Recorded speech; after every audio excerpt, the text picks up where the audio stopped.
MTG Produções, transmitindo a palavra de Deus às nações. Investimento de Deus. Investimento de quem? De Deus. Para quem? Para nossas vidas. Amém? Filipenses 2, 5 a 9 fala assim: de sorte que haja em vós o mesmo sentimento que houve também em Cristo, que sendo em forma de Deus, não teve por usurpação ser igual a Deus, mas aniquilou-se a si mesmo, tomando a forma de servo, fazendo semelhante aos homens, e achando na forma de homem, humilhou-se a si mesmo, sendo obediente até a morte, e morte de cruz, pelo que também Deus o exaltou soberanamente e lhe deu o nome que é sobre todo o nome. Feche seus olhos nesse momento. Senhor, nosso Deus, nosso Pai, Deus Todo-Poderoso, Pai querido, diante da Tua presença, Senhor Deus, nos colocamos nesta noite, noite da Santa Ceia do Senhor, memorial, Senhor Deus, do sacrifício daquela cruz do Calvário que o Senhor se ofereceu, Pai, para que nós possamos estar aqui nesta noite. Porque, Senhor Deus, sabemos, Pai, que não éramos dignos de estarmos aqui, mas pelo aquele sacrifício, o Senhor pagou por nós todos os nossos pecados, livrou-nos do mal e colocou-nos como príncipes e princesas do Senhor. Que o Senhor venha tomar esta mensagem em Tuas mãos, ó Pai amado, e venha falar ao coração de cada um de nós. Pai, ser conosco a cada momento e a cada instante. Que o Senhor possa neutralizar toda a força do inimigo, tudo que não provém de Ti, todo pensamento contrário, e que nós possamos receber o melhor maná diante da Tua presença, e a cada dia mais nós possamos estar na Tua presença. É o que te pedimos e te agradecemos em nome do Senhor Jesus. Amém. Você pode se assentar nesse momento. Vira para o seu irmão da direita e da esquerda e fala assim para ele assim: ó, vamos investir na obra de Deus? Começaremos agora ouvindo a palavra do Senhor. Amém? Irmãos, quando falamos em investimento, a primeira coisa que vem na nossa mente é a parte material. Infelizmente é assim.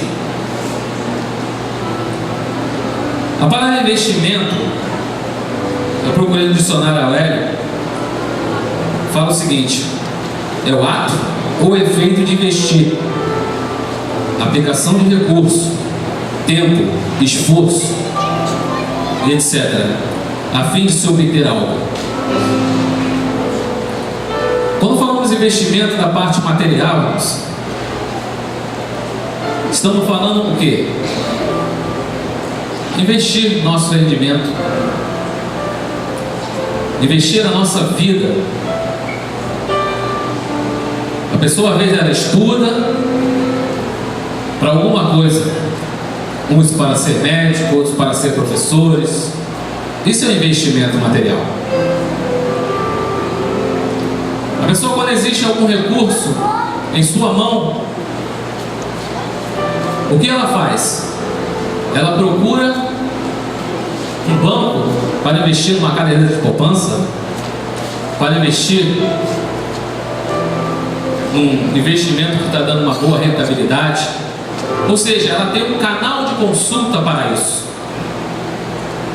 Mas quando falamos no investimento espiritual, o qual é o tema desta noite, já é algo bem diferente. Por quê?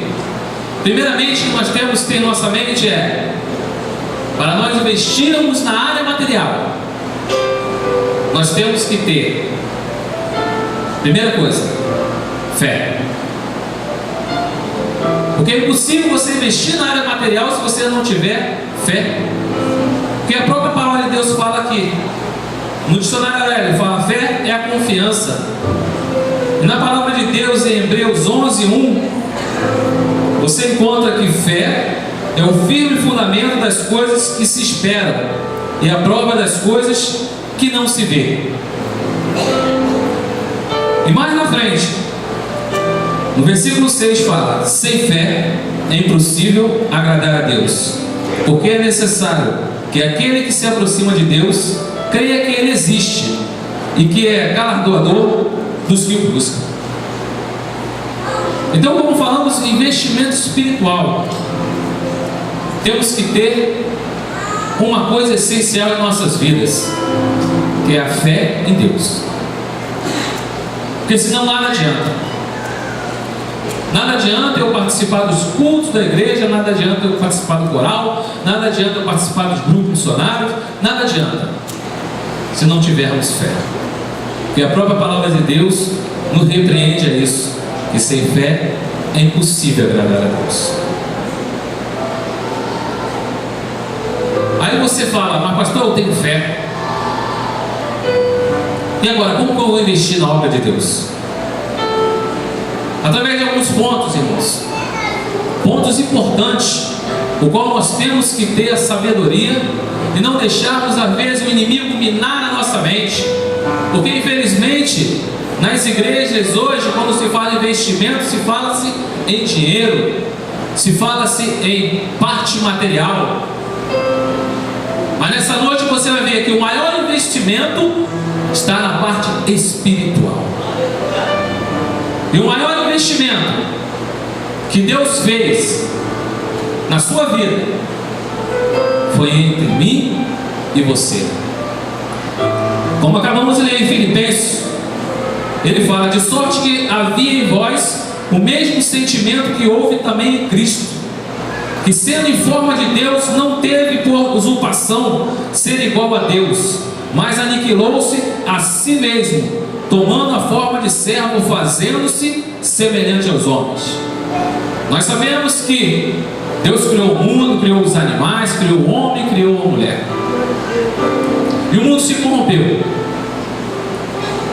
E Deus, olhando para o mundo, fala: o que eu faço para resgatar esse povo? Só que quando ele olha para a direita e olha para a esquerda, ele tinha duas pessoas essenciais: Jesus Cristo e o Espírito Santo de Deus ao seu lado. De uma maneira figurativa, ele olha para um lado, vê o Espírito Santo, olha para o outro e vê Deus, e vê Jesus. De uma maneira figurativa, irmãos, que nós não sabemos como é que foi. Acredito eu que possa ser assim. Chegou perto de Jesus e falou: filho, não tenho ninguém para enviar, porque o Espírito Santo eu vou deixar após você, então você vai. E Jesus Cristo, sem pestanejar, falou: vou. E veio. O inimigo, ele é tão sujo que ele coloca na mente de algumas pessoas e fala o seguinte: mas para Jesus foi fácil, porque ele era filho de Deus. Mas o versículo que nós acabamos de ler, ele comprova que Jesus se destituiu de toda a sua glória e veio em forma de homem, para que o que ele passasse, nós possamos passar. E ele fala na sua palavra ainda que nós faremos obras maiores que ele fez. Essa é a diferença. E Jesus vem, tem o sacrifício da cruz do Calvário, morre, é crucificado, ressuscita, volta para o lado do Pai. E o Pai deixa quem? O Espírito Santo de Deus, o Espírito Consolador. Para quê, irmãos? Para sabermos que não estamos desamparados. Esse, irmão, foi o maior investimento que existiu na parte espiritual. E para que serviu esse investimento? Para que nós possamos hoje estar aqui, vida e vida com abundância. Algumas passagens eu peguei da Bíblia, algumas pessoas, irmãos, que investiram em cima do que nós lemos aqui, do significado da palavra investimento. Aplicação de recurso, tempo e esforço. Abra sua Bíblia no livro de Lucas, no capítulo 18, versículo 35 ao 43.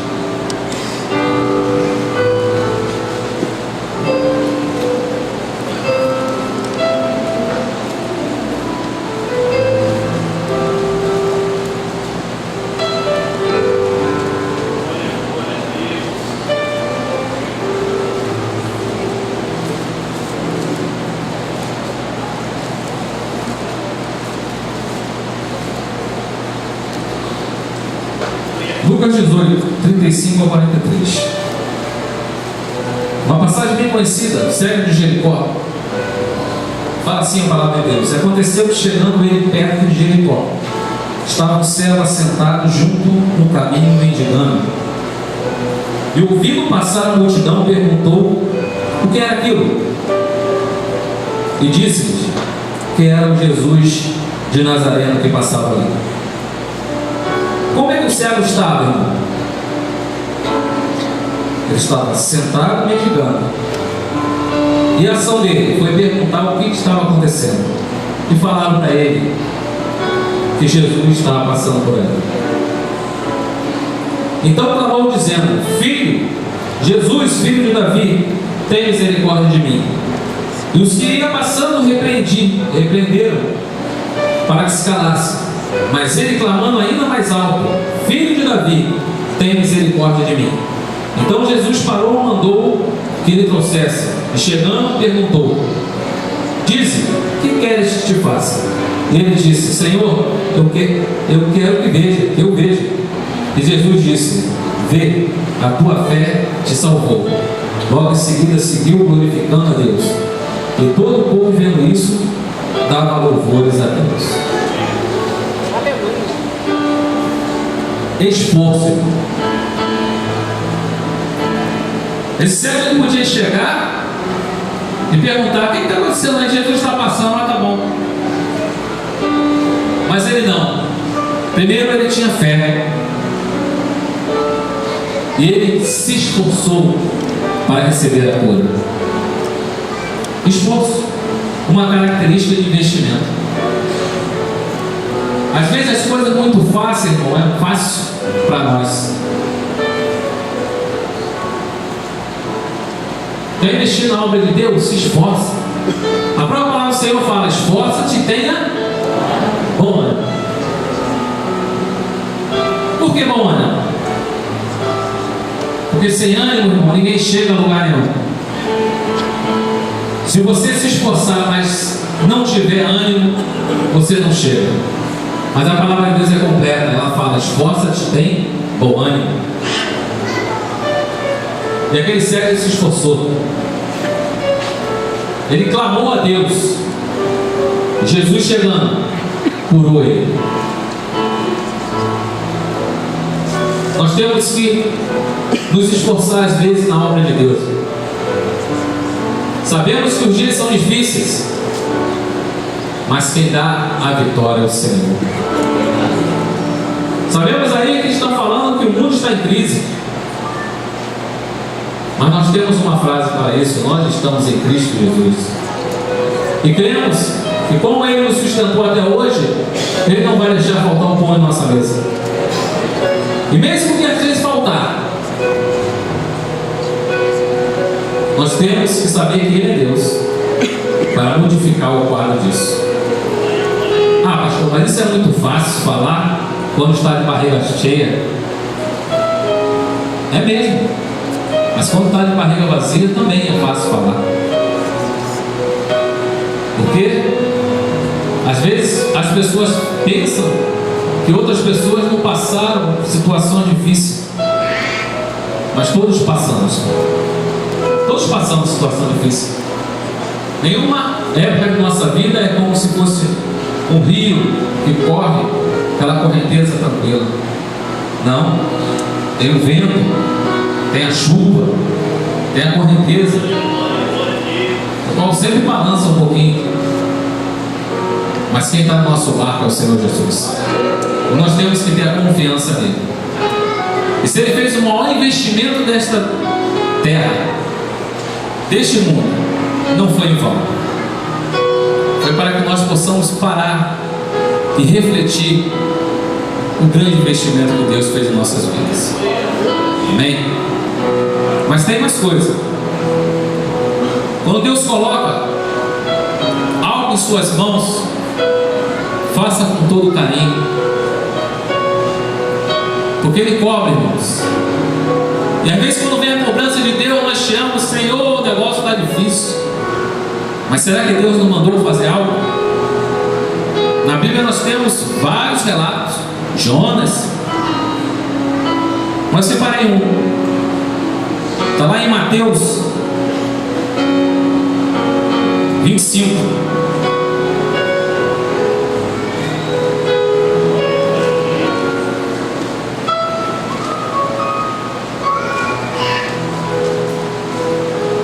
Mateus 25, 14 a 29.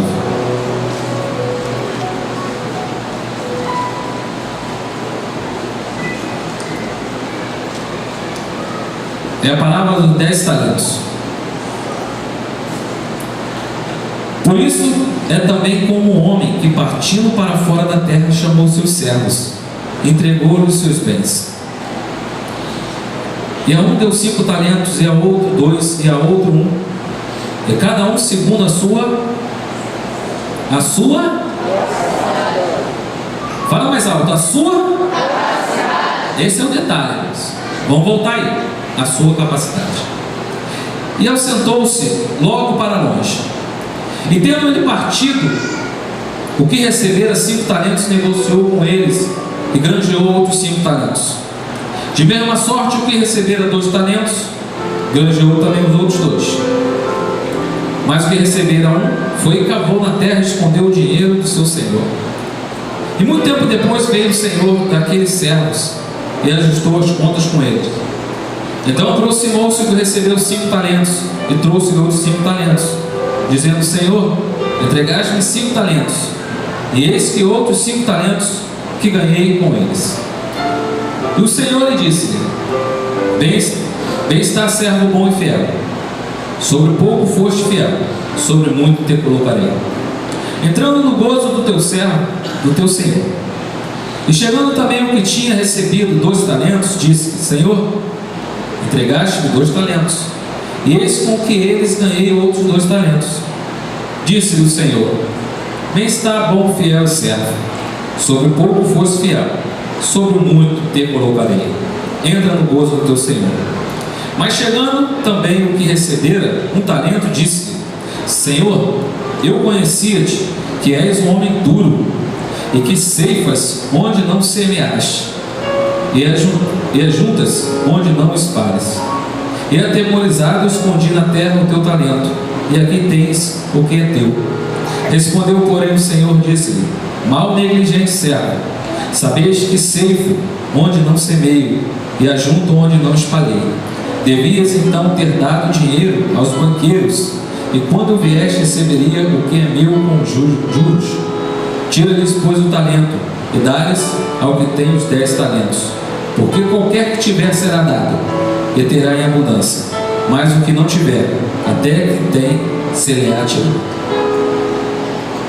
Como eu falei lá no início, como a palavra de Deus fala no início, a cada um deu segundo a sua capacidade. Mais uma vez a palavra de Deus prova que, se Deus te chamou, é porque você tem capacidade para fazer a obra de Deus. Todos que estamos aqui, servo de Deus, você tem capacidade de fazer a obra de Deus. E o que mais entristece a parte do Senhor é quando nós nos escondemos. E essa passagem dos talentos fala isso. Às vezes você recebe grandioso algo de Deus. Não estamos falando aqui parte financeira, não. São talentos. Às vezes você tem 5 faculdades. e você investe as 5 faculdades na obra de Deus. Às vezes você só tem 2, e você investe aquelas 2. Mas às vezes nós temos uma e não investimos nada na casa de Deus. Deus deu um talento a cada um, irmãos. Pelo menos um talento a cada um aqui nesta noite. E é hora de nós pararmos e pensarmos: o que estou fazendo com o talento que Deus me deu? Deus tem investido na vida de cada um. Deus tem investido na vida de cada um aqui nesta noite. Mesmo que alguém está passando por alguma necessidade na área material ou na área espiritual, Deus tem investido na vida de cada um. Mas aí vem a pergunta: o que nós estamos fazendo com esse talento que Deus está nos dando? Será que nós estamos escondendo aquele talento? Ou será que estamos investindo na obra de Deus? Fazendo algo para a parte do Senhor. Uma coisa para nós pararmos e refletirmos também nesta noite. Essa noite, como eu falei, é a noite de Santa Ceia. É um memorial da parte de Deus. E Deus chama-nos a atenção nessa noite justamente isso. Um grande investimento que Ele fez em nossas vidas. Mas para que nós possamos investir também na obra de Deus. E não estamos aqui por um acaso. Não. Muitos nessa hora estão em bares, em boates, no samba, porque o samba já está esquentando aí. Já estamos próximos do carnaval, faltam 3 meses. Nem 3 meses, vamos dizer 2 meses e meio. Mas você escolheu o melhor, que é estar na casa de Deus. E as coisas não acontecem por um acaso. Na semana passada, muitos puderam ver nas televisões, nos rádios, que teve um ciclone extratropical no sul, que mexeu com toda a orla, praticamente com o Brasil. Uma coisa que eles falaram que ia mexer até o Rio de Janeiro, mas mexeu com a orla do Brasil. No Rio de Janeiro, muitas cidades foram alagadas. A cidade de Paraty, uma cidade histórica, a parte histórica, já é costume da maré subir. A dia que a maré subiu, o pessoal ficou abismado. A cidade de Mangaratiba, ele todinha de sair, aquela parte todinha foi alagada. Por que isso? É uma coisa normal. Os cientistas eles falam que foi as placas tectônicas que se separaram e deu a volta do Senhor Jesus. Está próximo. Já estão falando já que existe um país aí que já está escutando o som vindo do fundo do mar. E é o momento de nós refletirmos a cada dia o que nós estamos fazendo na obra de Deus. Porque a palavra de Deus fala que o Senhor só voltará quando esse evangelho for pregado nos 4 cantos da terra. E quem Ele chamou? Eu e você. Para que nós possamos ter essa responsabilidade na nossa vida. Amém? O investimento de Deus também traz salvação. Abra sua Bíblia no livro de Lucas 15, do 1 ao 10.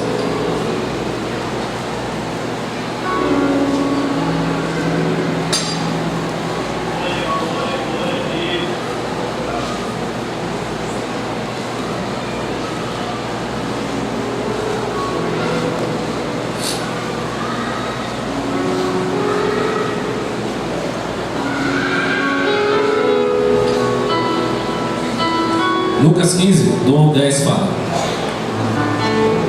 E chegando a ele, todos os publicanos e pecadores para ouvir,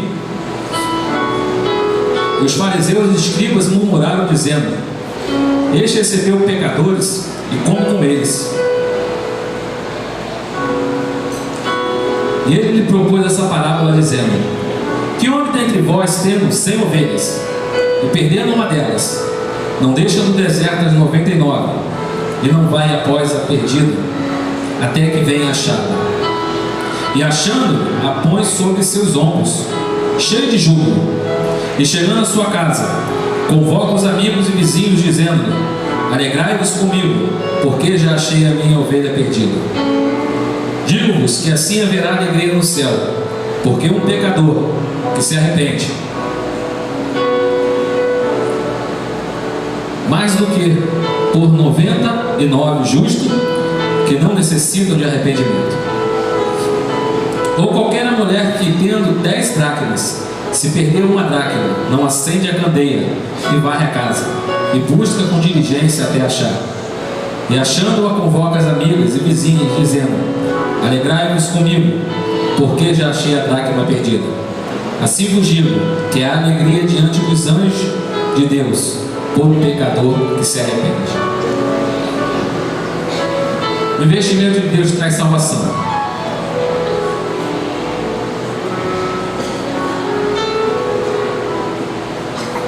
Esse é uma obrigação da igreja: ir pelas ovelhas perdidas da casa de Israel. Deus investiu nas nossas vidas para que nós possamos salvar almas, trazer almas para a casa de Deus. É um trabalho cansativo, não é fácil. É por isso que a igreja existe. A igreja existe simplesmente para isso: buscar as almas perdidas e trazer para o reino de Deus. Porque senão seria muito fácil. Não precisaria da igreja. Você iria adorar a Deus na sua casa, normal, ia levantar à tarde, à noite. Mas quando nos juntamos aqui para adorar ao Senhor e recebemos a palavra de Deus, que é um alimento para nossas vidas, e a instrução de Deus para que nós possamos ir e pregar o Evangelho a toda criatura. Quem crê será salvo, mas quem não crê já está condenado. A nossa obrigação, irmãos, é pregar, é falar do amor de Deus. E o que temos feito a respeito disso? Será que estamos falando pouco ou muito? Será que nós estamos falando, ou estamos falando às vezes demasiadamente? Por que demasiadamente? Porque a palavra de Deus fala que tudo tem que ser o quê? Bem medido. Boa medida, sacudida, recalcada e transbordante. Ele não fala muita medida, ele não fala pouca medida, ele fala uma boa medida. As donas de casa que fazem a comida sabem que se você botar pouco sal na comida, ela fica o quê? E se você botar muito? Então você tem que botar sal na conta certa. Mesma coisa é a palavra de Deus. Às vezes você falar muito de Deus, você sufoca uma pessoa. Você tem que falar até Deus falar. Até aí tá bom.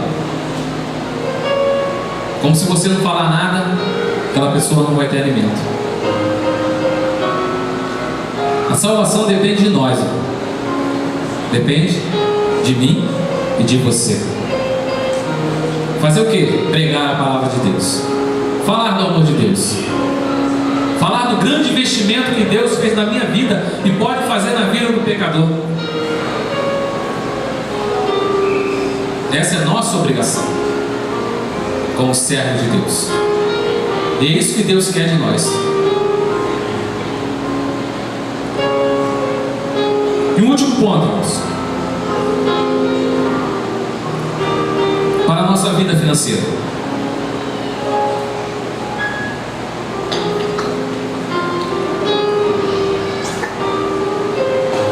Abre no 1 Reis 17.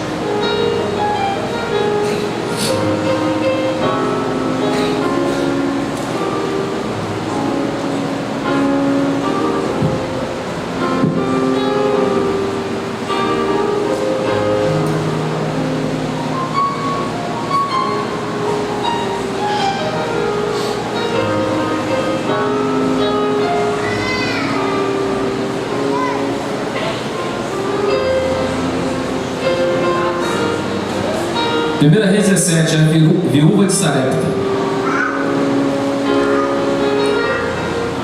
Nesse versículo, irmão, nós vemos dois milagres da parte de Deus.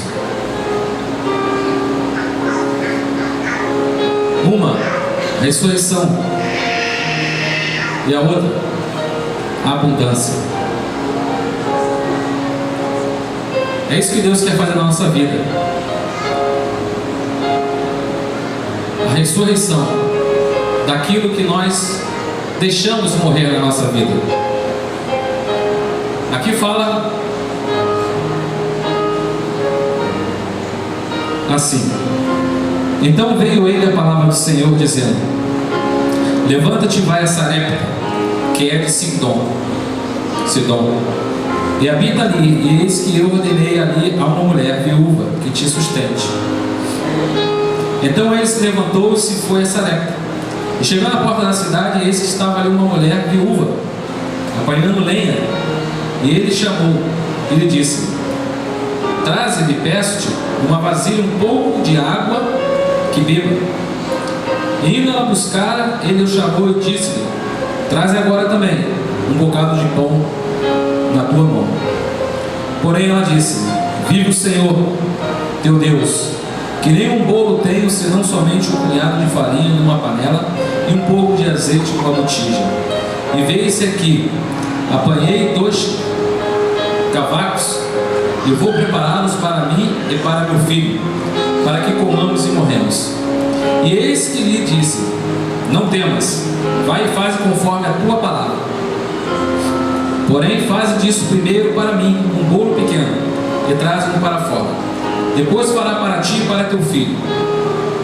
Porque assim diz o Senhor, Deus de Israel: a farinha da panela não se acabará, e o azeite da botija não faltará, até o dia que o Senhor dê chuva sobre a terra. E foi ela e fez conforme a palavra de Elias, e assim comeu ela, e ele e a sua casa muitos dias da panela e da farinha, e não se acabou, e da botija o azeite não faltou, conforme a palavra do Senhor que falara pelo ministério de Elias.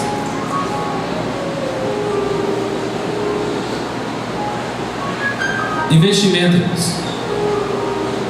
Essa mulher, nós sabemos que ela não tinha nada, ela só tinha um punhado de farinha e um pouquinho de azeite.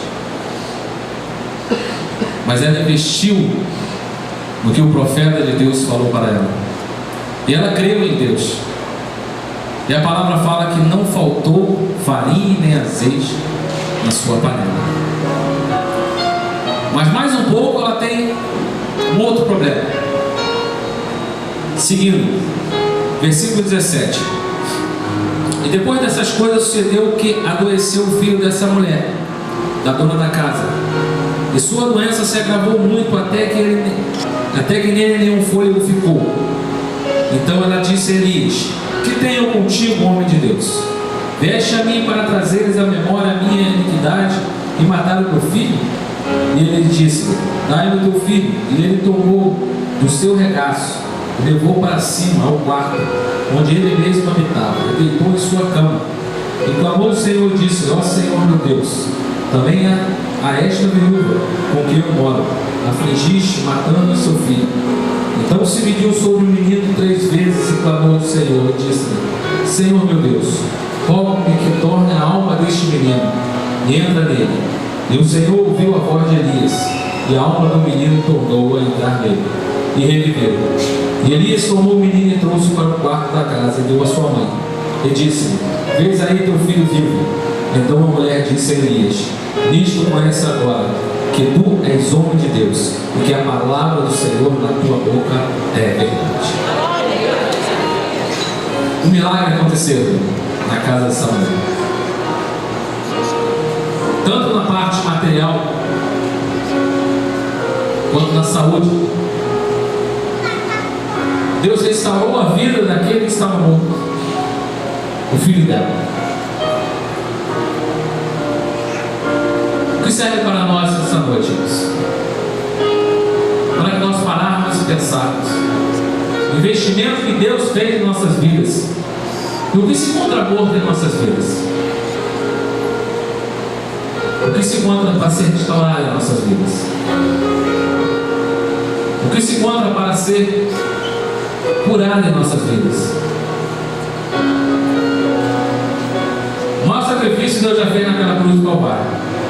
Não existe maior sacrifício nesse mundo do que o sacrifício da cruz que Jesus passou. Mas é momento de nós refletirmos e perguntarmos ao Senhor: Pai, se eu investisse tanto na minha vida, e o que faltas a mim para retribuir esse investimento?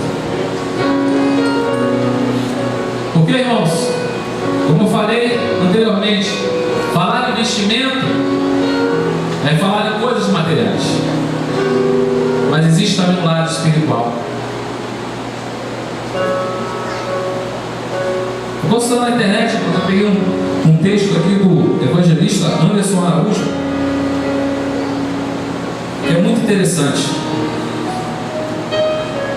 Ele fala assim: vivemos em um mundo materialista e economicamente voraz, onde as pessoas estão dando muito mais valor às coisas materiais do que às espirituais. Cada um se preocupa com seus próprios anseios e com as suas necessidades. São na maioria das vezes egoístas e logo aprendem que devem investir somente naquilo que possa lhe proporcionar algum resultado positivo em um curto espaço de tempo, pois a palavra esperar não existe no seu vocabulário. Analisando esses fatos, chego à conclusão que, apesar do homem ser dotado de inteligência e alguns atributos que faz dele um ser diferente no meio em que vive, precisa aprender muito no que diz respeito a investimento. É bem verdade que existiram homens que ficaram conhecidos nos anais da história, pois foram intrépidos investidores que serviram como alavanca para a modernização e progresso da humanidade. Poderíamos citar alguns exemplos: Graham Bell, que investiu na telefonia; Santos Dumont, conhecido como o pai da aviação; e mais recente, o bilionário Bill Gates, dono da maior empresa na linha de programas de microcomputadores do mundo. Esses homens foram indiscutivelmente grandes investidores e seus investimentos são referenciais até os dias atuais. Mas eu quero compartilhar esta mensagem e que, apesar de todos esses investimentos serem de suma importância para a humanidade, não se compara ao maior investimento da história. Talvez você esteja se perguntando: o que é o maior investimento da história? E eu respondo: é você. O maior investimento da história é você. Porque Deus não deu a sua vida por uma pessoa ou por outra. Não, Ele deu pela humanidade, para que nós possamos ter vida e vida com abundância. Fazermos a obra de Deus, irmão, não é fácil.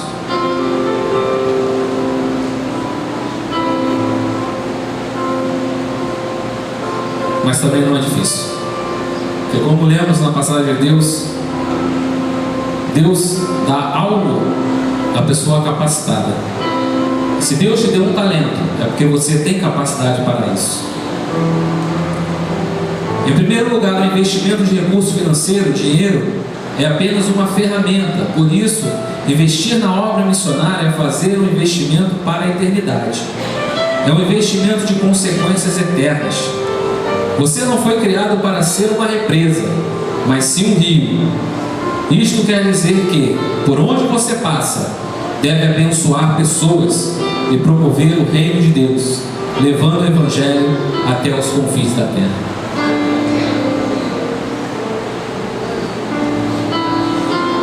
Essa é a mensagem que Deus trouxe para nós nesta noite. Eu convido você para nós lermos um último livro nesta noite. Livro de Filipenses 2, do 1 ao 18.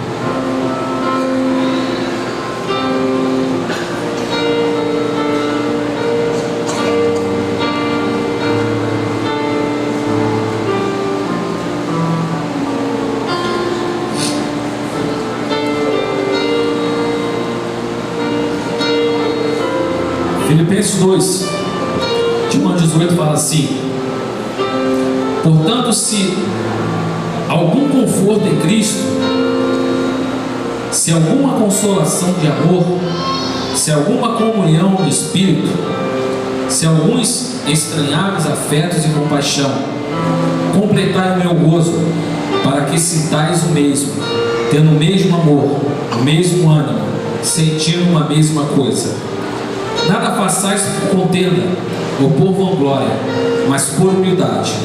Cada um considera os outros superiores a si mesmo.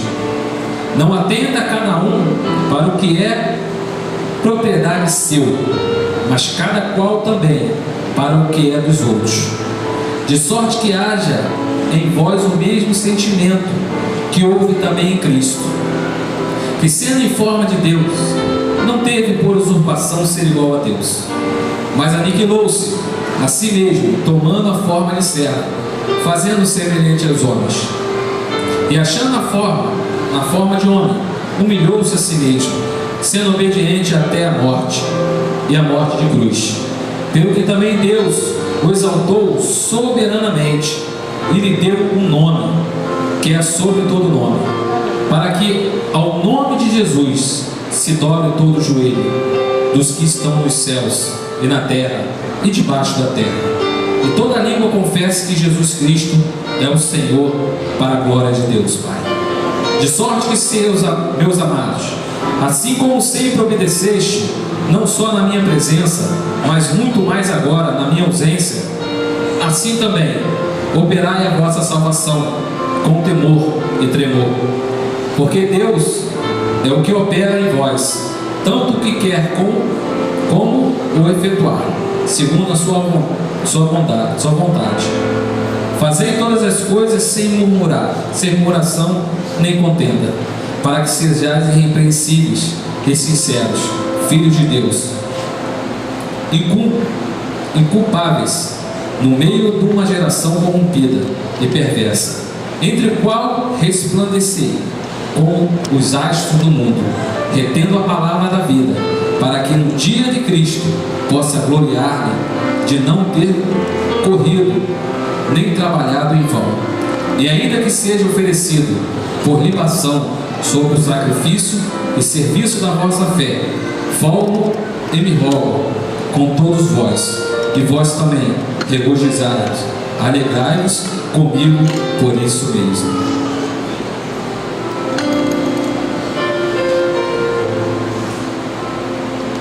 Que nós possamos, irmãos, fazer as coisas de coração. A palavra de Deus em Malaquias 3,10 fala que você trazer os dízimos à casa do tesouro e você fazer prova de Deus.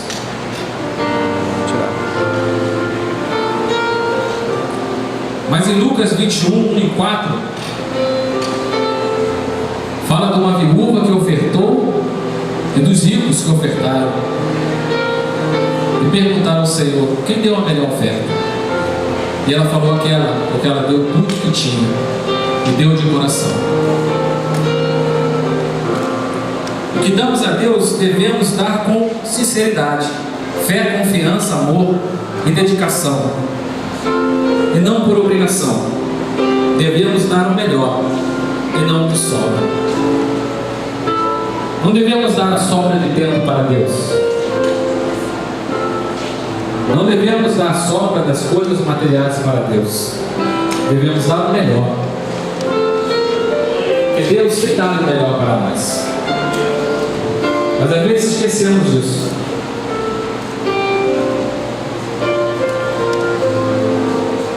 Irmãos, Deus nos trouxe aqui nesta noite para memoriar a Santa Ceia do Senhor. Ele chama a nossa atenção sobre esse grande investimento da parte dele para nós, o investimento da cruz do Calvário, o investimento que ele fez, não porque um é lourinho, outro é branquinho, outro é escurinho, outro é mais escurinho, não, é porque ele nos ama. Ele nos ama Ele quer que nós ficamos na presença dele. Ele quer que nós façamos a obra dele. No passado, Paulo foi escolhido. Outros homens de Deus foram escolhidos. Mas hoje é você que é o escolhido. Se você está sentado nesse banco, se você aceitou o Senhor como o único eterno Salvador, Deus tem um propósito na sua vida. E se você também não aceitou Ele, Deus tem também um propósito na sua vida. Ele não trouxe você aqui em vão. Não pense para vocês, a cada um fechar os seus olhos. Levamos esse momento do pensamento ao trono da casa de Deus. Enquanto o diácono e a diaconisa estarão